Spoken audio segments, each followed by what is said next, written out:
ఉత్తరప్రదేశ్లో యోగి ఆదిత్యనాథ్ పెద్ద పెద్ద రౌడీల్ని, గ్యాంగ్స్టర్లని, కరడగట్టినటువంటి నేరగాళ్ళని, నేర సామ్రాజ్యాన్ని కూల్చేశాడు యోగి ఆదిత్యనాథ్. అంతెందుకు ఉగ్రవాదులకు వచ్చబోయించాడు. కానీ అక్కడ ఉన్నటువంటి ఈ ఫ్యామిలీ క్రైమ్ని మాత్రం ఆపలేకపోతున్నాడు. అతను ఏం చేస్తాడు? ఏ రాజకీయ నాయకుడు ఏమీ చేయలేడు. ఎన్నో ఘోరాలకి నిలయంగా మారిపోతుంది ఉత్తరప్రదేశ్. ఇలాంటి వాటికి బయట జరిగినటువంటి క్రైమ్ని ఉత్తరప్రదేశ్లో యోగి ఆదిత్యనాథ్ చాలా బాగా కంట్రోల్ చేశాడు. కానీ అంతర్గతంగా జరుగుతున్నటువంటి ఫ్యామిలీ క్రైమ్ మాత్రం ఆపలేకపోతున్నాడు.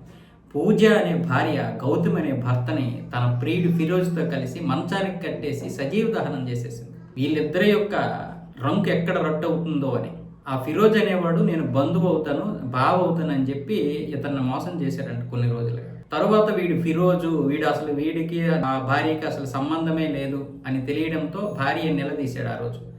ఇక తన యొక్క అసలు నిజం బయటపడిపోతుంది, తన బండారం బయటపడిపోద్దని భార్య ఏం చేసిందంటే ఆ రాత్రి అతను నిద్రపోయిన తర్వాత మంచానికి కట్టేసి ప్రియుడు ఫిరోజ్ని పిలిపించి ఇద్దరూ కలిసి ఆ మంట ఏర్పడేటటువంటి ఆయిల్ పోసేసి కొంత పెట్రోల్ కలిపేసి మొత్తం తనని తగలబెట్టేశారు. కాకపోతే అతని అరుపులకి పక్కింటి వారు వచ్చి మంటలు ఆర్పేసి ఆసుపత్రికి తీసుకెళ్లారు. అది కూడా పెద్ద ఆసుపత్రి కాదు, ఆ బస్తీలో ఉండేటువంటి ఆసుపత్రికి తీసుకెళ్తే వాళ్ళు ఏదో ఆయింట్మెంట్ అవి రాసి మొత్తానికి ప్రాథమిక చికిత్స అయితే అందించారు. ప్రస్తుతానికి పెద్ద ఆసుపత్రికి తీసుకెళ్లారు. కానీ మనిషి బ్రతుకుతాడు, కాకపోతే ఉపయోగం లేదు.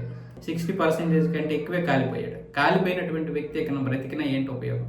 పైగా వాళ్ళకి 7 సంవత్సరాలు ఒక బాబు, 4 సంవత్సరాలు బాబు ఉన్నారు. 2 పిల్లలు ఉన్నటువంటి అది ఇలాంటి దీనికి పాల్పడింది. క్షణికావేశం. రేపు పొద్దున్న ఫిరోజ్ అనే కాదు, ఈ విషయంలో చెప్తున్నాను, చాలామంది మన కర్ణాటకలో కావచ్చు, ఆంధ్రప్రదేశ్లో కావచ్చు, ఉత్తరప్రదేశ్ కావచ్చు, హర్యానా కావచ్చు, ఇలా ప్రియుడి మోజులో పడి ఎంతో మందిని చంపేశారు కదా. కరెక్ట్గా వాళ్ళు 1 సంవత్సరము లేదా 6 నెలలే వాడుకుంటారు వాళ్ళని. ఆ తర్వాత వీళ్ళ యొక్క అందాలన్నీ జవసత్వాలు రాలిపోతాయి. ఆ అందం అనేది కనిపించదు, లేదా వాడి నుంచి ఆశించినటువంటి ఇది కనిపించదు వీళ్ళకి. ఆ వాడి నుంచి ఏం ఆశిస్తారో అది ఉండదు. లేదా రోజు పడక సుఖాన్ని అనుభవించాలంటే మిగతా రోజుల పరిస్థితి ఏంటి? పడక సుఖం ఒక్కటే జీవితం కాదు కదా. వాడేమొచ్చేసి రోజు పడక సుఖం ఇస్తాడు, మిగతా సుఖం ఇవ్వడం. నేను పనికి వెళ్ళాలంటాడు, అప్పుడు నువ్వే పనికి వెళ్ళాలి. పనికి వెళ్తే అందం పోతాయి, అందం పోయిన తర్వాత వాడు నిన్ను వదిలేస్తాడు, ఇంకొక దాన్ని పట్టుకుంటాడు. అప్పుడు నువ్వేం చేస్తావు? నీ భర్తనే నీతో చంపించాడంటే రేపు నిన్ను చంపడా? లేదా నీ భార్యనే నీతోటి చంపించిందంటే రేపు నిన్ను చంపదా? అమ్మాయిలైనా అబ్బాయిలైనా ఆలోచించుకోవాలి. క్షణికావేశం. ఈరోజు 2 పిల్లల జీవితాలు నాశనం అయిపోయాయి. సరే, తర్వాత వాళ్ళని కేసు పెట్టారు. ఇప్పుడు వాళ్ళిద్దరిని బస్ స్టాండ్లోనే రెడ్ హ్యాండెడ్గా పట్టుకున్నారు పోలీసులు. ఇప్పుడు వాళ్ళ జీవితాల పరిస్థితి ఏంటి? వీళ్ళ జీవితాలు పోయాయి, వాళ్ళ జీవితం పోయింది. ఇప్పుడు పిల్లలు అనాథలు అయిపోయారు. దేనికోసం కన్నారు పిల్లల్ని?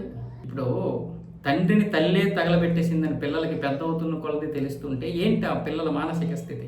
వాళ్ళు చదువు మీద దృష్టి పెట్టగలరా? భవిష్యత్తు మీద దృష్టి పెట్టగలరా? వాళ్ళ మానసిక స్థితి ఎలా ఉంటుంది మీరే ఆలోచించాలి. మనం ఆలోచించుకోవాలి. ఇవన్నీ ప్రతి కుటుంబంలో జరుగుతున్నాయి. అందుకే ఈ వీడియో చేసాం.